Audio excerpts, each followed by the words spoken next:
dit, ou Clarisse, le pasteur dit, c'est on connaît ça. Jean 42, verset 10 et le verset 11. Jean 42, verset 10 et 11. Et nous allons lire le verset 7. Jean 42, on peut se lever ensemble avant de passer au message. Jean 42, verset 10 et 11 et le verset 7.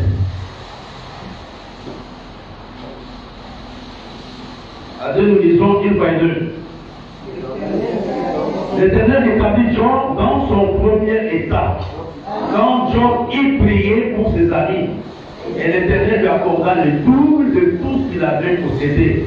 Mais il y a des versions qui disent le double de tout ce qu'il avait perdu. Verset 11. Et les anciens amis de Job vinrent tous le visiter. Ils mangèrent avec lui dans sa maison. Ils le plaignirent et le consolèrent de tous les malheurs que l'Éternel avait fait venir sur lui. Et chacun lui donna un hésita et un anneau d'or. Verset 7. Une fois et deux.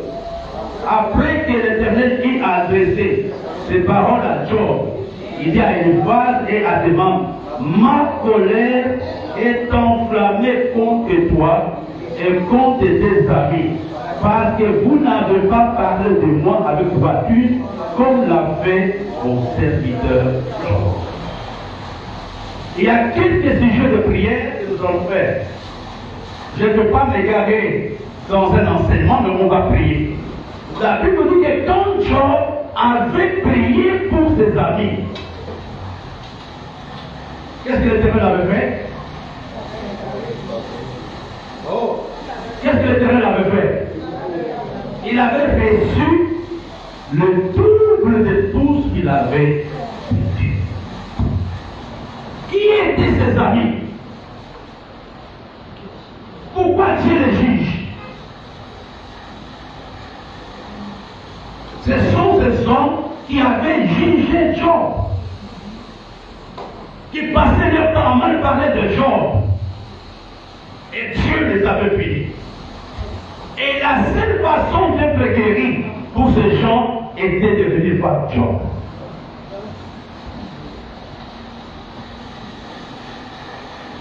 Il y a des fois, mes bien-aimés, les choses simples, on ne les attaque pas dans les paroles. Quand tu ne comprends pas une chose de l'église, deux points. Pourquoi? Job n'a jamais jugé ces gens. C'est Dieu qui les avait jugés. Vous ne connaissez pas l'alliance de Job avec Dieu. Et Dieu leur dit, il faut que Job prie pour vous. Nous allons faire une première prière. La première prière que nous allons faire, que toutes les paroles de jugement sur ma vie, les paroles de condamnation, les paroles de malédiction que les hommes méchants ont prononcées sur ma vie, pour la 28e année, je maudis ces paroles au nom de Jésus, prie ensemble. Je verrai que tu pries pour les paroles, coupe pour ta vie.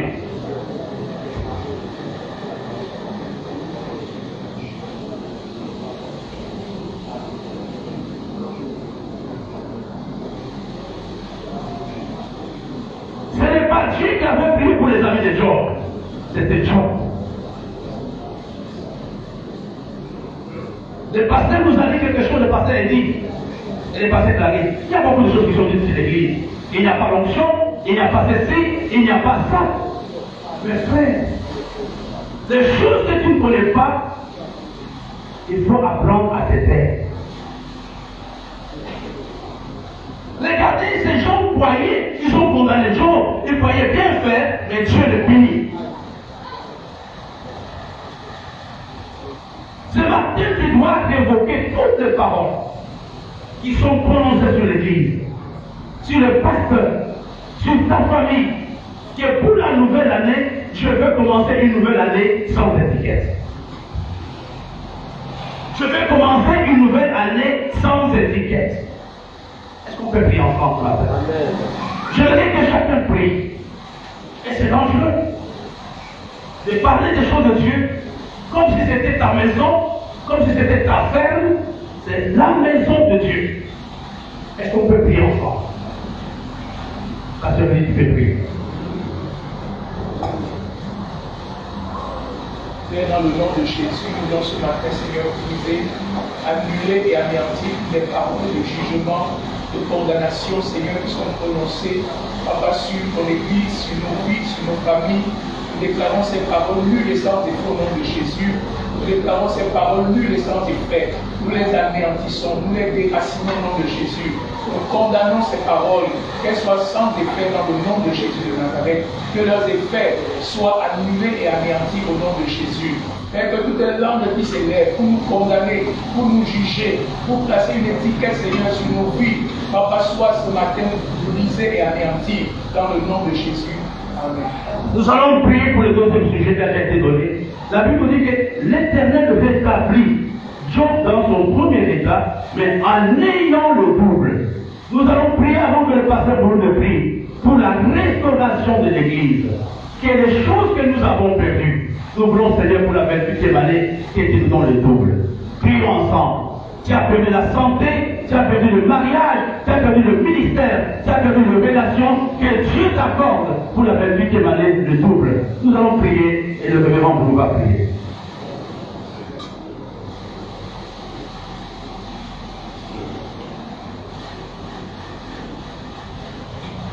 Seigneur, notre Dieu, notre Père, nous venons à toi maintenant parce que nous savons que toi tu fais toutes choses nouvelles et tu donnes toujours au-delà de ce que nous te demandons et même de ce que nous pensons. Seigneur, mon Dieu, mon Père, ce que nous te demandons maintenant, c'est de nous donner, Seigneur, le double de ce que nous avons perdu en tant qu'Église et en tant que tes enfants, Seigneur, mon Père, jusqu'à ce moment. Donne-nous, Seigneur, mon Dieu, mon Père, le double.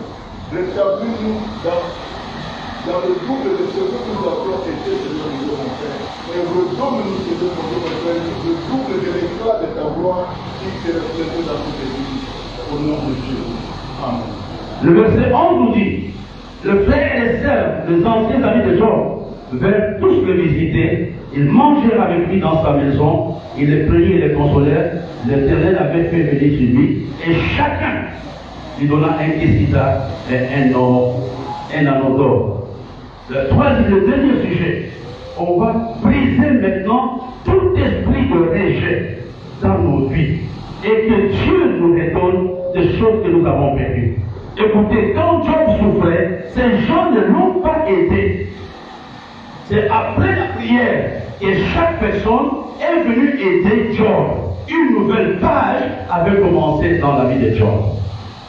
Avant, les gens ne l'aimaient pas. Avant, les gens ne l'aidaient pas. Mais après la prière qu'il avait faite, Job a été visité par ses amis. Job a eu l'aide de ses amis. On va prier du Seigneur. Nous enlevons tout esprit de rejet sur l'Église. Et nous déclarons la faveur divine sur l'Église pour la 28e année. Et nous demandons au pasteur Clarisse de prier et nous dirons Amen.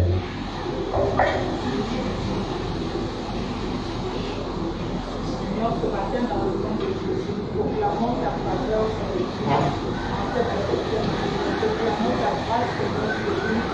Ta grâce sur tes serviteurs. Nous sommes en cette année. Que ta grâce nous ouvre une nouvelle porte. Que ta grâce établit de nouvelles productions dans nos vies. Que ta grâce, Seigneur, nous donne de nouvelles opportunités. Que ta grâce nous amène, Seigneur, dans des choses nouvelles en cette nouvelle année, Seigneur. Brisons sur nos vies l'esprit de Dieu, qui recouvre l'Église, Seigneur, ce matin est déchiré par le nom de Jésus. Et nous te bénissons, Seigneur, pour ta grâce qui nous environne dans le nom de Jésus. Amen. Amen. On ne verra pas très long ce matin. Il y a peu de temps, je me plaignais quand j'étais à la maison, à Lubumbashi. Je priais pour l'Église. Je passais plus de temps à prier pour l'Église que pour moi-même. Mais un jour, je crois que c'était vers la fin de mon séjour, j'ai dit, mais Seigneur, qu'est-ce qu'on doit faire maintenant? Comme disait le pasteur Eddy, on est arrivé à un stade où on ne peut plus rien faire. On a enseigné, on a fait plein de choses, qu'est-ce qu'on doit faire? Le message que Dieu m'avait donné est simple, va leur apprendre à comment m'aider.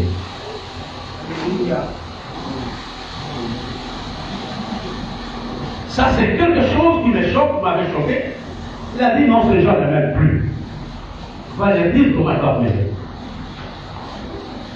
Parce que l'amour pour Dieu détermine tout ce dont nous avons besoin. L'amour que nous avons pour Dieu détermine notre guérison, notre élévation, notre santé, même notre possession matérielle. Et ce matin, je vous parlerai d'un thème que j'ai intitulé « Conquérir les cœurs de Dieu ». Conquérir les cœurs de Dieu. Parce que l'amour que nous avons pour Dieu est la clé de notre bénédiction. Et l'église dans laquelle les gens n'aiment plus Dieu est un clair. Il y a un commentaire qui est passé dans l'Israël. Il y a des gens qui viennent à l'église tous les mêmes, mais qui ne viennent pas pour Dieu. Il y a des gens qui viennent à l'église quand ils veulent, mais qui ne viennent pas pour Dieu. Paul, l'église à 9 heures.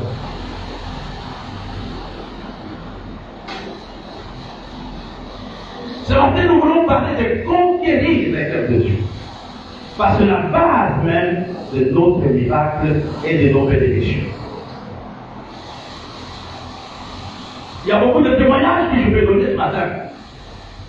Mais je n'aurai pas le temps. Frère, vous n'êtes pas un chrétien tant que vous n'aimez pas Dieu.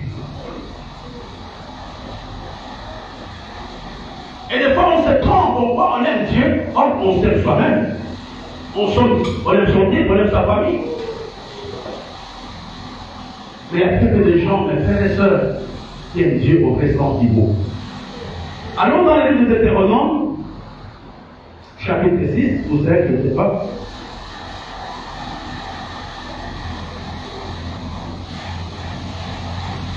Chapitre 6, verset 5. Deutéronome, chapitre 6, verset 5. On va les lire ensemble, l'église. Est-ce qu'on peut les lire? À deux, nous lisons une fois et deux.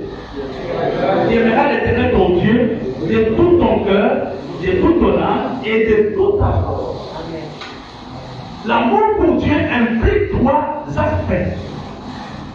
Nos sentiments, notre cœur, notre volonté et même nos forces.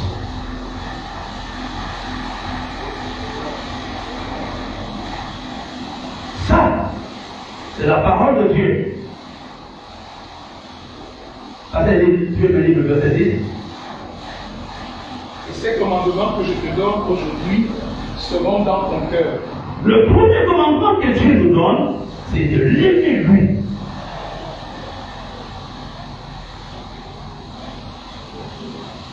Quand tu aimes Dieu, il n'y a rien qui peut te résister. Quand tu aimes Dieu, les gens vont te prendre pour un fanatique. Quand tu aimes Dieu, les gens vont te prendre pour un insensé. Amour pour le Seigneur.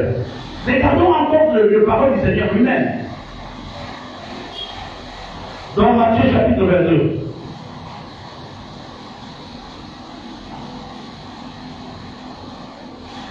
Matthieu chapitre 22, on peut lire à partir du verset 34 jusqu'au verset 39, parce que c'est les livres. Les pharisiens, ayant appris qu'il avait réduit au silence les Sadducéens, se rassemblèrent. Et l'un d'eux, docteur de la loi, lui fit cette question pour l'éprouver. Mais quel est le plus grand commandement de la loi? Jésus lui répondit, tu aimeras le Seigneur, ton Dieu, de tout ton cœur, de toute ton âme et de toute ta pensée. C'est le premier et le plus grand commandement. Et voici le second qui lui est semblable, tu aimeras ton prochain comme toi-même. De ces deux commandements dépendent toute la loi et les prophètes. Toute la loi et les prophètes sont résumés en deux. L'amour pour Dieu et l'amour pour les prochains. Souvent, je rencontre des gens qui disent j'aime Dieu, mais qui sont incapables de parler avec leurs voisines, avec leurs voisins, avec les frères de l'église. Oh, je suis spirituel. je suis un homme droit. Mais je déteste le frère qui se trouve à côté de moi. Tu ne peux pas prétendre aimer Dieu et garder rancune vis-à-vis de ta soeur ou de ton frère. Ça n'a pas de sens. Tu ne peux pas prétendre aimer Dieu et ne pas aimer tes parents. Tu ne peux pas prétendre aimer Dieu et projeter du faire du mal à ton pasteur. Malheureusement, on fait toutes ces choses au nom de Dieu. La Bible nous dit que la loi et les prophètes sont résumés en deux. Aimer d'abord Dieu et aimer les proches. Je connais cette église. Une des choses qui nous avait aidé dans cette communauté, c'était l'amour pour les autres. L'amour pour les autres nous avait beaucoup aidé dans cette communauté. On était comme une famille. On n'entendait jamais les gens se chamailler, ces gens se calomnier. On n'entendait pas ça.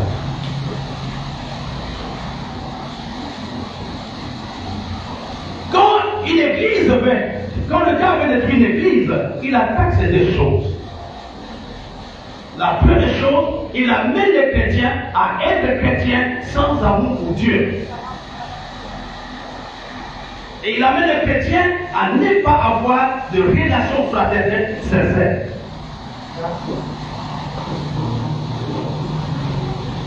Et quand vous êtes dans une communauté, ne vous attendez pas que vous ne soyez pas capable de vivre le miracle.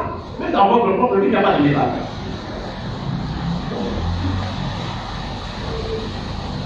Ce matin, pour la 28e année, nous voulons nous tenir devant Dieu. Dis Seigneur, nous te supplions. Fais-nous la grâce de Dieu.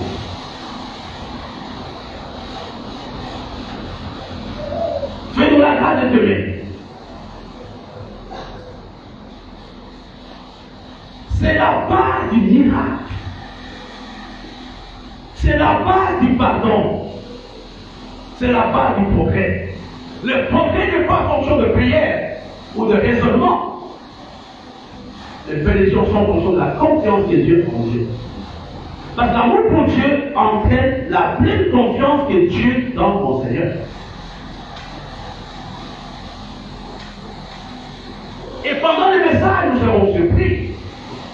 Pour beaucoup d'entre nous de voir que nous sommes à l'église, mais nous n'avons jamais aimé le Seigneur. Nous sommes à l'église, nous pouvons être mariés et femmes, mais nous ne nous sommes jamais aimés. Tu peux être pasteur, mais tu n'as jamais aimé l'église, tu n'as jamais aimé le prévu.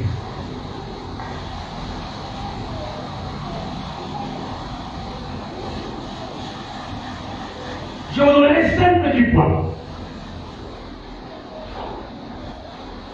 qui peuvent montrer qu'un homme aime Dieu. Nous voulons reconquérir les cœurs de Dieu ce matin. Les prédécesseurs ont déjà parlé de cela.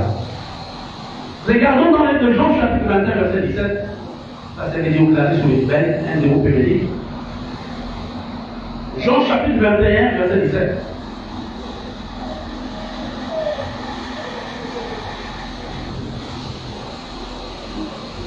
Il lui dit pour la 3e fois, Simon, fils de Jonas, m'aimes-tu? Pierre fut attristé de ce qu'il lui avait dit pour la 3e fois, m'aimes-tu? Et il lui répondit, Seigneur, tu sais toutes choses, tu sais que je t'aime. Jésus lui dit, fais mes brebis. Regardez, frères et sœurs, la base du ministère n'est pas la compétence, n'est pas la sainteté, n'est pas l'onction. La base du ministère, c'est l'amour pour Dieu. Jésus lui pose la question, est-ce que Pierre, est-ce que tu m'aimes? Il lui a posé cette question 3 fois. À un moment, Pierre était embarrassé. Il dit à Jésus, mais toi tu connais toutes choses. Je devais parler à quelqu'un qui pense qu'il aime Dieu, sans pourtant l'aimer. Le pasteur il a donné 2 catégories de gens. selon les philosophes. Des gens qui veulent que tout soit détruit et des gens qui ne veulent pas que ça marche. Tu ne peux pas aimer Dieu, aimer l'Église, mais quand tu veux que les leaders soient détruits. Le premier élément de l'homme qui aime Dieu, il y en a 5. Les hommes qui aiment Dieu servent Dieu. C'est parce que là, je dois en parler tout à l'heure. Je vois l'amour que tu as pour Dieu par le service que tu rends à Dieu et à son Église.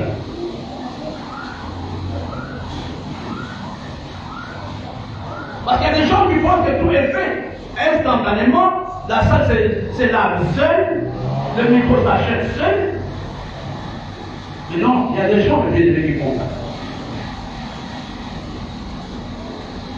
Le premier élément, je vais croire dans l'amour que tu as pour Dieu à cause de ton service.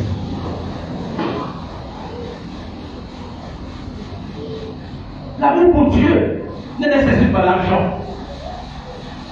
Chez moi, il y a plus d'argent qu'ici, actuellement.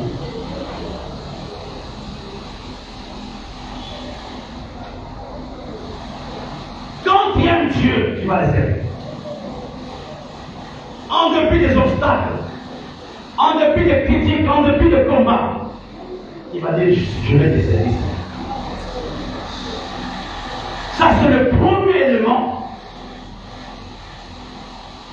Le pasteur Clarisse, le pasteur Edelondi, nous lançons un appel ce matin aux hommes et aux femmes qui aiment Dieu de s'impliquer dans la vie de Dieu. Dans une église où on aime Dieu, il n'y a pas d'observateur, il n'y a pas de spectateur, tout le monde est acteur.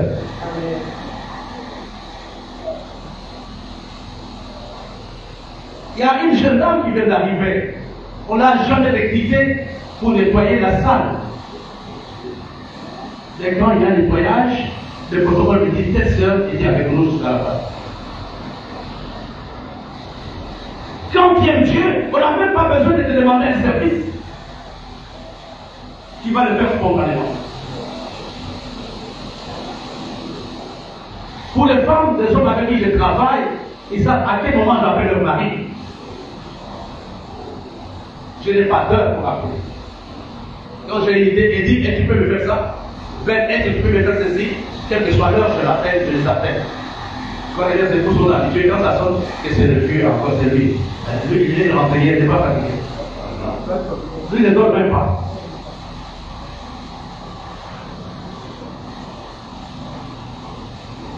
La première chose d'amour que tu as pour Dieu, c'est montre par la qualité du service que tu rends à Dieu.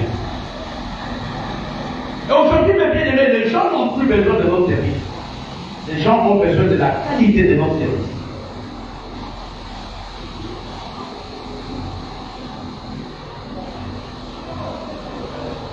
L'amour pour Dieu est un amour désintéressé. On n'attend pas grand-chose de Dieu. On n'attend pas un salaire de l'église. Aucun pasteur entre nous ne paye. Aucun.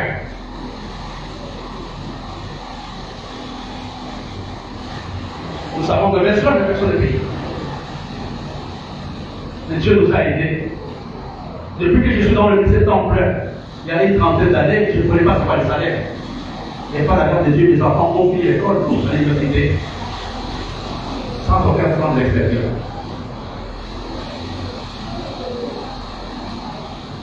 La première chose c'est un thermomètre que je te donne pour voir que tu aimes Dieu. Est-ce que tu sais Dieu? Le pasteur disait, quel est ton impact actuellement dans cette communauté? Que tu sois présent ou pas, ça n'influence personne. Quel est ton impact? Il faut que quand tu n'es pas là, que les gens ressentent ton absence. Que ça, c'est ta vie qui fait ça. Là, c'est Sylvain qui fait ça. Là, c'est Sylvie qui fait ça. Là, c'est ton frère qui fait ça. Ce matin, frère, nous voulons commencer la 28e année, non comme des spectateurs amorphes, mais comme des acteurs. Parce que notre bénédiction en dépend. La Bible nous dit que quelque part, si quelqu'un fait quoi, mais c'est, qu'est-ce que mon père va faire? Mon père va l'honorer. L'honneur de quelqu'un n'est pas fonction de son âge. L'honneur de quelqu'un est fonction du sexe. Et l'honneur vient de Dieu. Ce n'est pas les titres que je me donne. Je me borne un titre, non. C'est Dieu qui donne.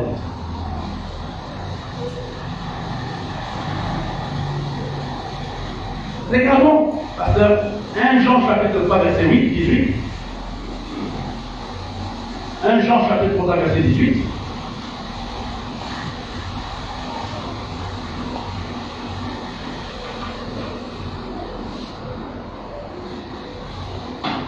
Petits enfants, n'aimons pas en parole et avec la langue, mais en action et avec vérité.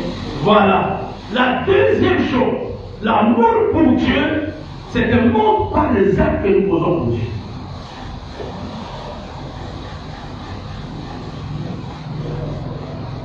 Le véritable amour parle. Nous aimons le rocher, nous sommes les fondateurs. Mais montre-moi des actes des fondateurs.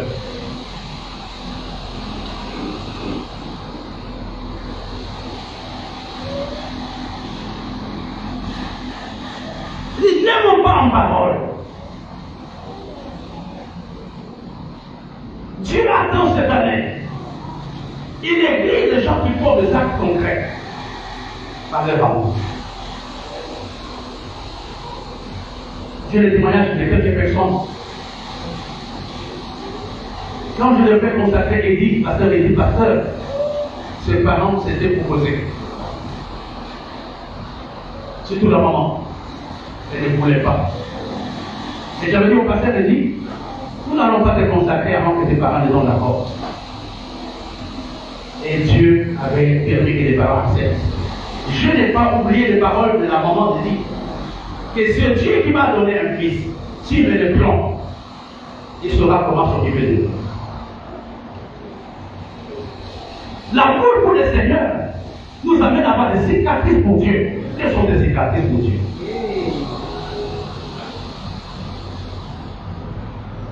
Quelles sont les cicatrices que tu as pour Dieu? As-tu déjà fait la prison pour Dieu? As-tu déjà été emprisonné à cause de Dieu? As-tu déjà été rejeté par ta famille à cause de Dieu?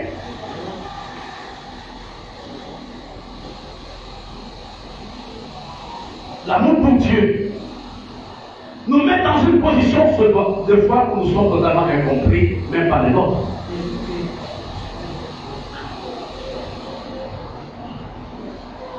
Il ne peut pas prétendre aimer sans donner. Je ne peux pas voir ton amour. Non, nous aimons le rocher. Mais on se met où? Quand il souhaite là-bas, quand on manque de micro, tu es où? Quand les gens chantent sans micro, tu es où? Le véritable amour pour Dieu a des actes de preuve.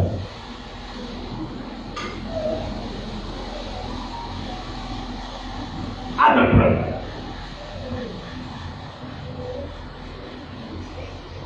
Je te demande aujourd'hui de te poser la question, as-tu une preuve de l'amour pour Dieu? Non, non, man, écoute, s'il y a un langage qui a beaucoup de bruit, c'est le langage d'amour. Là, on est, il y a du bruit. Et tu peux accepter un manque à gagner à cause du Seigneur. Mets de côté ton diplôme, ta maison, et mettre cela au service de l'Église. Pendant plus de 30 ans. Vous ne connaissez pas c'est quoi les loyers. C'est bien de critiquer, c'est bien de calomnier, mais aimer pour des actes. Pour des actes.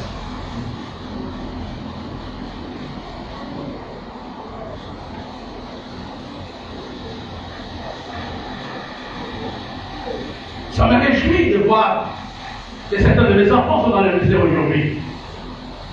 Il n'y a aucun enfant qui est venu de l'extérieur dans cette église. Tous sont le produit du rocher. Vers la rive et je bénis Dieu encore que dans l'église, Il y a ma première baptisée au Cameroun, j'en avais 3. Dans des fins justices. Maman Hélène Gévré et la famille de Tori. Moi, c'était le 7 de Limas. C'était la première personne que j'ai baptisée ici à Douala, au Liban.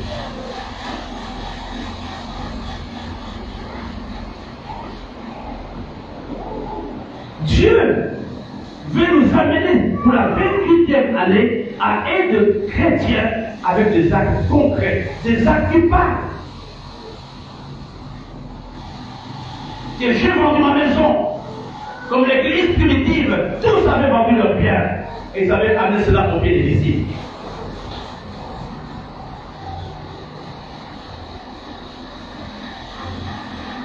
C'est une question que je pose à Dieu. Je fais comment? Il faut leur dire comment m'aimer. Parce que tu peux me donner 1 Jean chapitre 4, verset 9 à 10.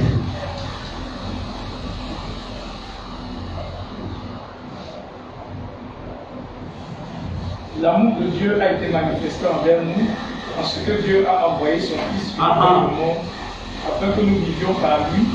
Et cet amour consiste non point en ce que nous avons aimé Dieu, mais en ce qu'il nous a aimés et envoyé son Fils comme expiatoire pour nos péchés.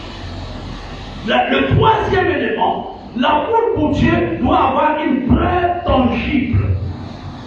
Tu poses des actes, mais tu dois être capable de montrer quelque chose aux autres que c'est à cause de Dieu que cette chose est là. Il y a de preuves pour l'amour pour le Seigneur. Dieu a aimé le monde. La preuve, il a envoyé Jésus. La preuve, je veux donner un terrain à l'église. La preuve, je veux changer les instruments de musique à l'église.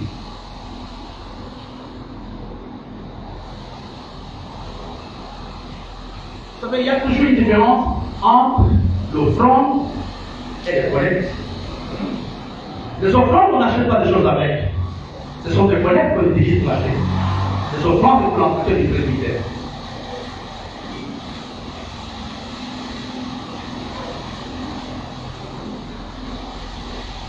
Tu ne peux pas dire j'aime Dieu si tu n'as aucune preuve. Il y a des preuves dans ta maison de la sorcellerie. Les livres de la Rose-Croix, le franc-maçon, les petits, les fétiches de Bafoussa. Tu as tout ça dans ta maison, mais il n'y a aucune preuve que tu es chrétien.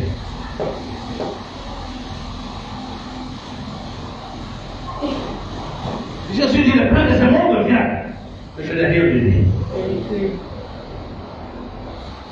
Quelle est la preuve que tu aimes Dieu?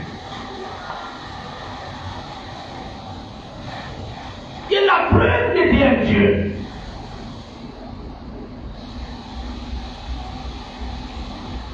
Il y a une maman qui a parlé, elle était colérique, elle était effectivement colérique.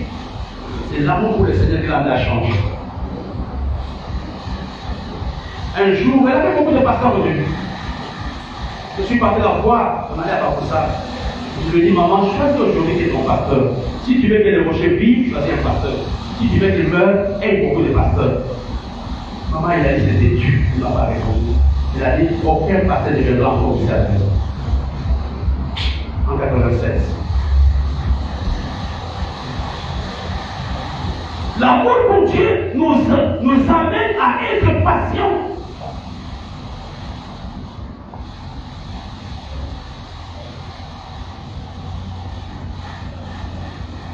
Nous amène à être patients.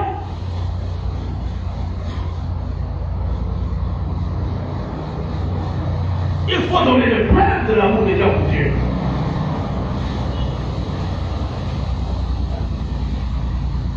Si quelqu'un pose la question à ma femme, est-ce que cet homme a aimé Dieu? Déjà oui. Il a de preuves. Moi, on ne me parlait pas comme on veut.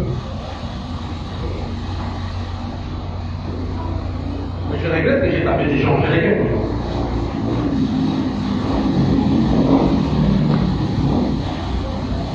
Il faut des preuves. Et je peux voir à ton amour. Tout le reste, ce sont des traces.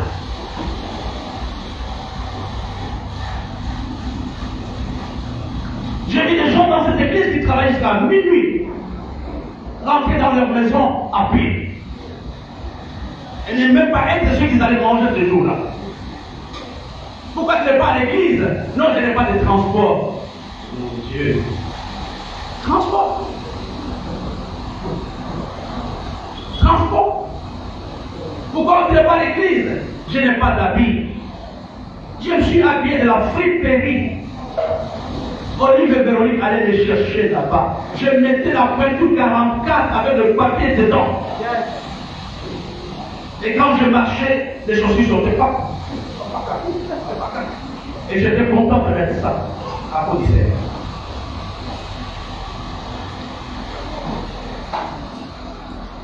La foule pour le Seigneur ne pas quelque chose de silencieux. Nous nous aimons, on ne fait rien. On attend, nous allons agir. Non, non, frère. Non. Tiens un simple hypocrite, ne crois pas dans ton nom. Il y a une preuve. Jésus aimait la famille de Marthe et de Marie. Mais à la tombe, il y avait la preuve. Quelle était la preuve? C'est pleuve. Il a pleuré. Et quand les gens l'ont vu, ils ont vu qu'il aime. Quand les choses ne marchent pas, tu es dans la joie. Mais un homme qui aime cette église, quand les choses ne marchent pas, pleure. Et donc, sur les hommes, pour que les choses marchent.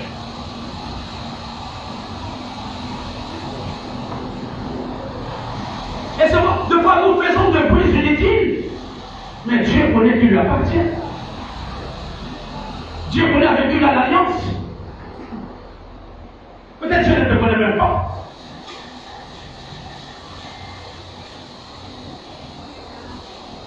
L'amour pour le Seigneur doit avoir une preuve matérielle tangible. Une preuve tangible. Une preuve tangible.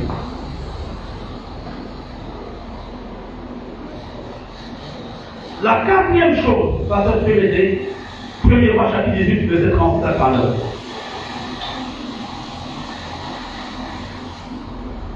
Premier roi 18, verset 35 à 36 à 39.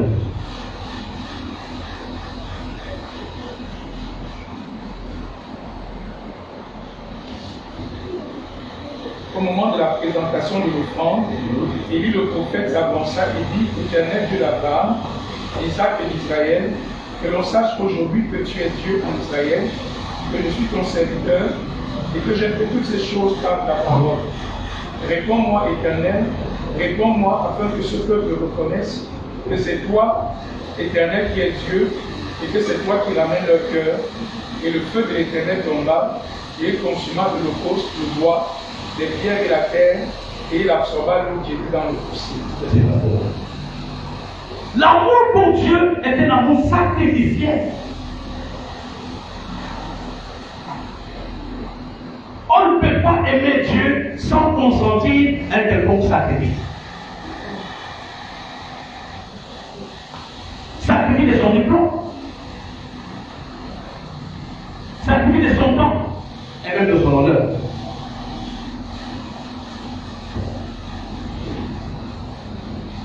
C'est les sacrifices qui amènent le ciel à s'ouvrir. Avec le texte que nous venons de voir. Quand il y a sacrifice, le ciel s'ouvre. Et l'église dans laquelle les gens ne sont pas prêts à payer les sacrifices, le feu de l'exaucement les dépasse.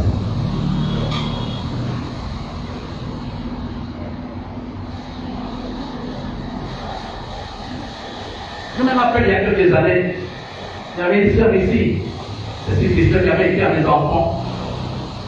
Je leur ai dit merci pour votre papa, etc. Et je me rappelle la réponse que mes enfants lui avaient donnée. Nous avons offert notre Père en sacrifice. Nous espérons que vous serez aussi prêts à payer le sacrifice.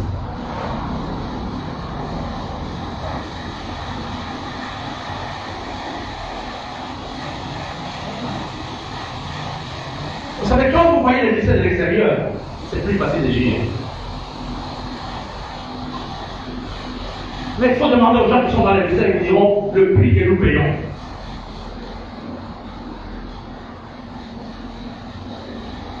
Je vais vous dire le prix que nous payons. Le prix de pleurs. Le prix de rejet.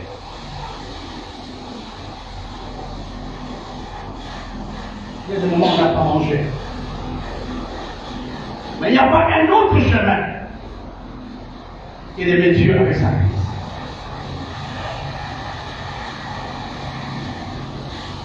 Vous savez, la Bible nous dit que si quelqu'un te demande de faire vie, tu dois faire quoi? Fais 2000 avec lui. Il y a le premier 1000, ce sont le 1000 de la loi. Et le deuxième 1000, le prix du sacrifice. Tu veux voir Dieu cette année? Et tu es prêt à payer les sacrifices de ton temps, de ton énergie, de ta réputation?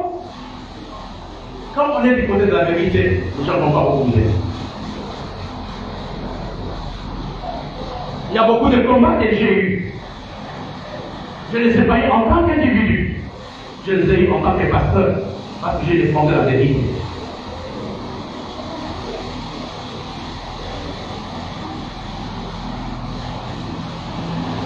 Tu ne peux pas aimer Dieu sans que cela ne te paie, ne te coûte quelque chose.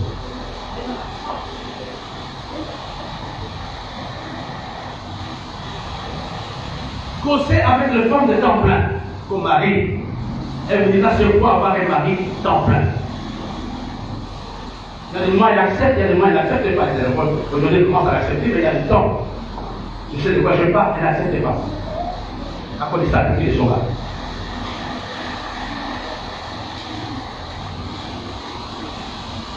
Quand vous êtes loin, il y a des choses que vous pouvez dire, mais venez ici, je vous dirai. Je vous dirai les prix que nous payons. L'amour pour le Seigneur est un amour sacrificiel. Et si jusqu'à présent tu aimes Dieu sans un quelconque sacrifice dans ta vie, tu ne l'as pas encore aimé.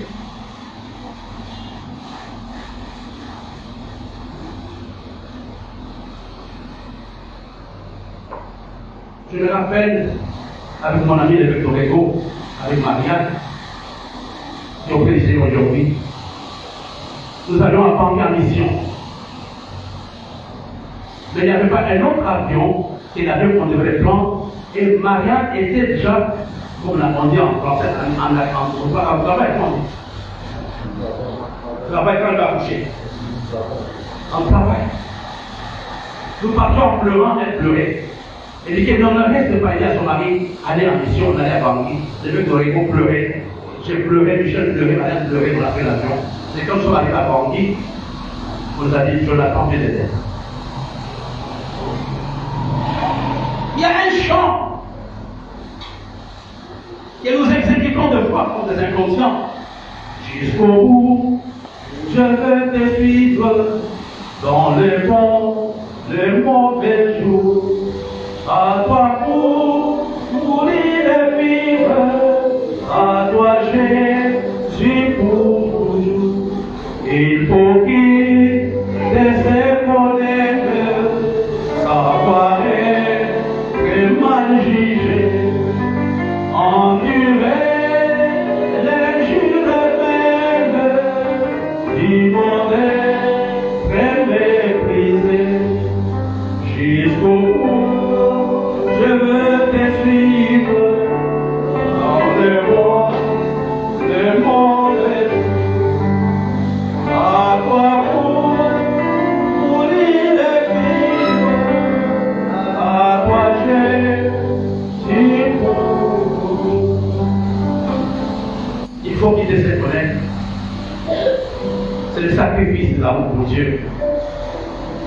Ne pas avoir l'approbation de tout le monde. Ne pas être applaudi par tout le monde. Ça ne peut pas finir. Être traité de fantaisiste. Des gens même qui n'ont jamais mis un chapitre de la Bible qui vont te dire qu'ils n'ont pas bien prêché.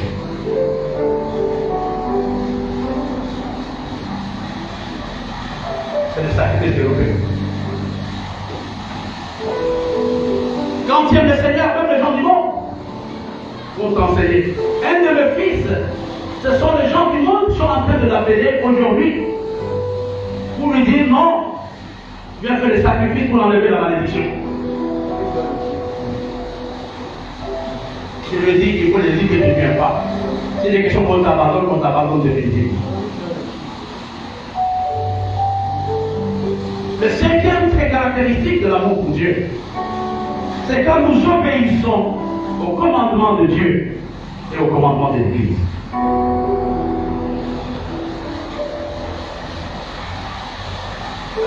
L'Église n'est pas une porcherie. Elle a une organisation. L'Église, c'est la pensée de Dieu. Ce n'est pas qu'il veut qu'il être pasteur. C'est Dieu qui appelle au ministère. Quand tu aimes Dieu, il va te soumettre.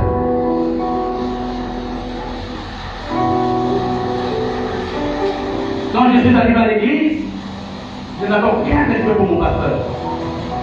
Mais c'est le Saint-Esprit qui m'a enseigné. Si aujourd'hui tu te soumets aux jeunes gens qui sont établis pasteurs, si toi tu penses que tu as une option plus grande que le pasteur, tu as une connaissance plus grande que le pasteur, laisse-moi te dire que tu es en train de t'égarer. Tu ne connais pas Dieu.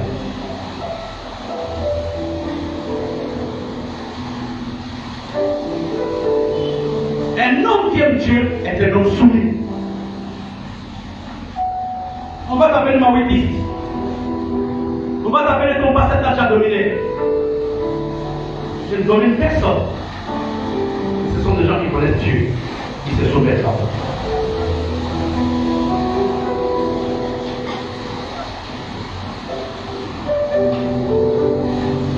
Quand tu aimes Dieu, la Bible nous dit la loi est dure pour les charnels.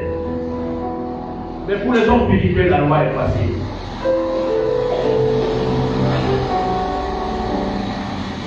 Quand tu te soumets à l'organisation de l'église, devient difficile pour toi, sache que tu n'aimes pas encore Dieu. Regarde, si aujourd'hui chacun fait ce qu'il veut. Il y a qui me dit je ne viens pas, je viens quand je veux. On aura quelle église? Ça sera un poulailler. C'est ce que nous voulons demander à Dieu ce matin. Fais-nous la grâce de t'aimer, Seigneur.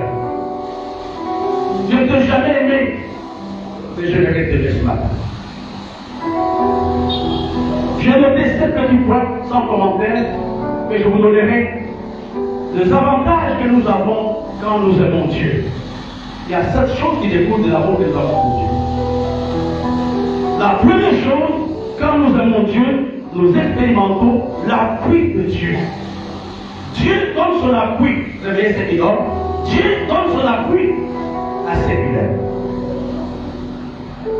Parce que la Jean 14 de ce avec toi.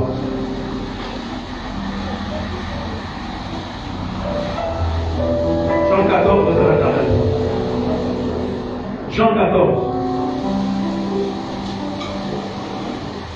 Jean 14, verset 1 à 23. Celui qui a mes commandements et qui les garde, c'est celui qui m'aime. Celui qui m'aime sera aimé de mon Père, de mon Père et de mon Père. Voilà. Donc nous voulons voir l'amour de Dieu, l'appui de Dieu, la grâce de Dieu. Le secret, c'est aimer Dieu. La différence entre les hommes, ce n'est pas la quantité de prière, c'est l'amour qu'ils ont pour le Seigneur. La première chose que Dieu nous donne, quand nous l'aimons, c'est son amour. Pour les gens spirituels, ils peuvent savoir comment Dieu nous a soutenus. Au prix de combat, Dieu sait. On ne va pas s'en monter. La deuxième chose, les gens qui aiment Dieu expérimentent l'exaucement de leur prière.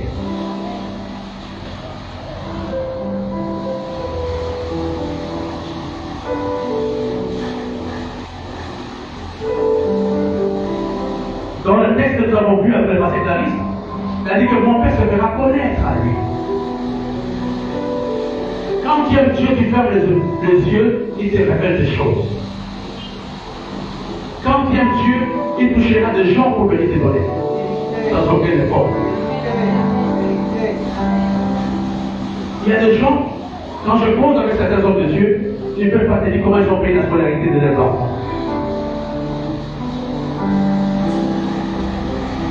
L'amour que nous avons pour Dieu nous met dans la position d'être exaucés.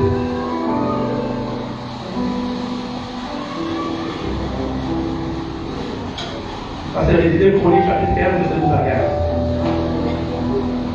2 Chroniques chapitre 15, verset 12 à 15.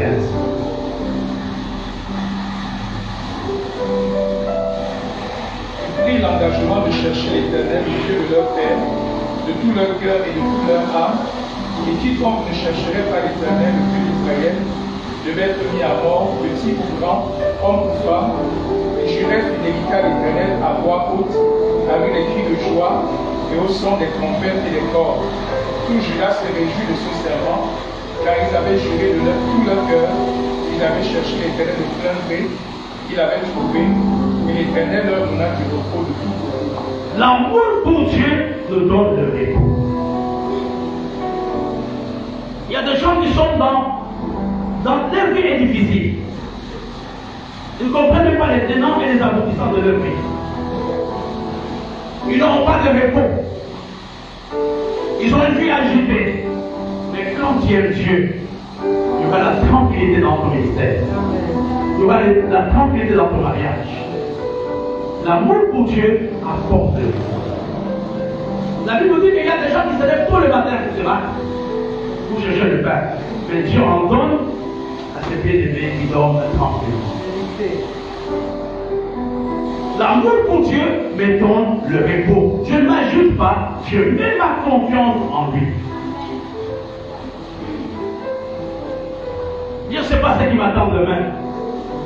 Je blaguais avec Edith tout à l'heure quand le pasteur Clarisse a donné l'appel en disant l'après ou l'avant. Il m'a dit, non, moi je suis mis à l'après et à l'avant, mais je suis maintenant au futur. Parce qu'à l'avant il y en a, après il y en a, mais je suis en train de voir qu'est-ce que Dieu me réserve pour le futur.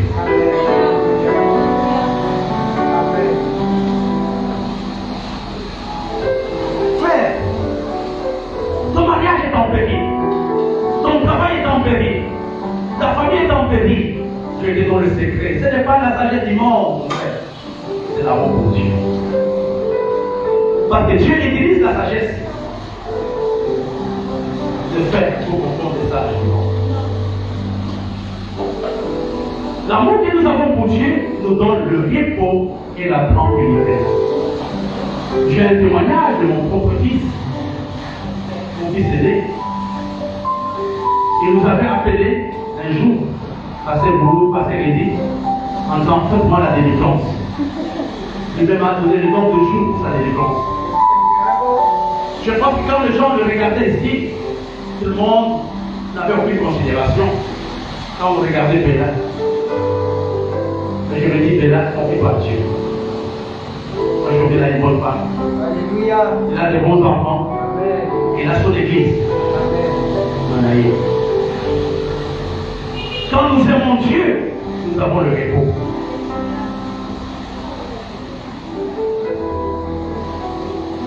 Et l'amour pour Dieu, regardons 1 Corinthiens chapitre 2 verset 9. Je vais terminer rapidement. 1 Corinthiens chapitre 2 verset 9.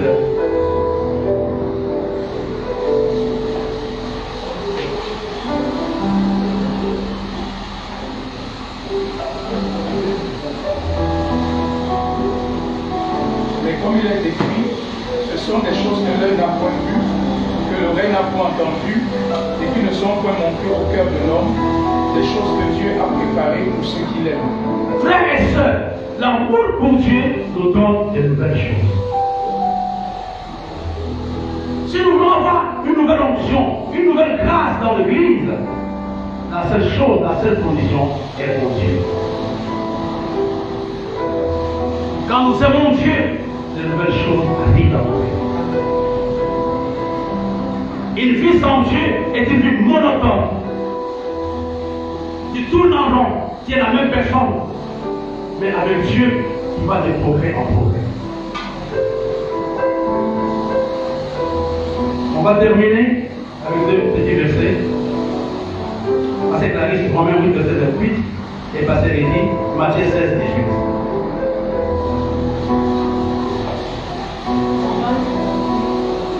Savant de mettre quelque chose concourt au bien de ceux qui aiment Dieu, ceux qui sont appelés selon son dessein. Toute chose concourt au bien de ceux qui aiment Dieu. L'amour pour Dieu transforme le milieu dans lequel nous vivons. Quand tu aimes Dieu, même les circonstances les plus hostiles de ta vie, Dieu va les changer pour toi. On termine. Matthieu 16, 18.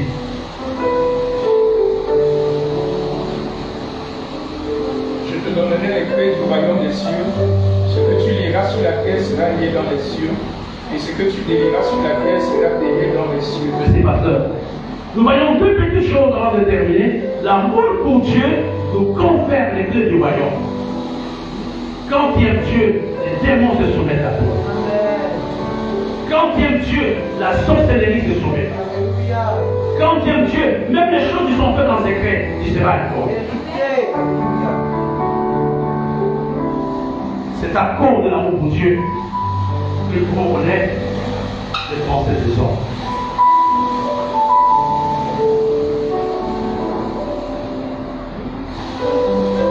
Ce matin,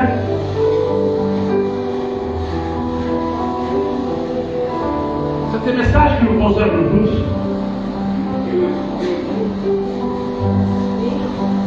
Dire à Dieu, Seigneur, nous voulons être une église qui t'aime.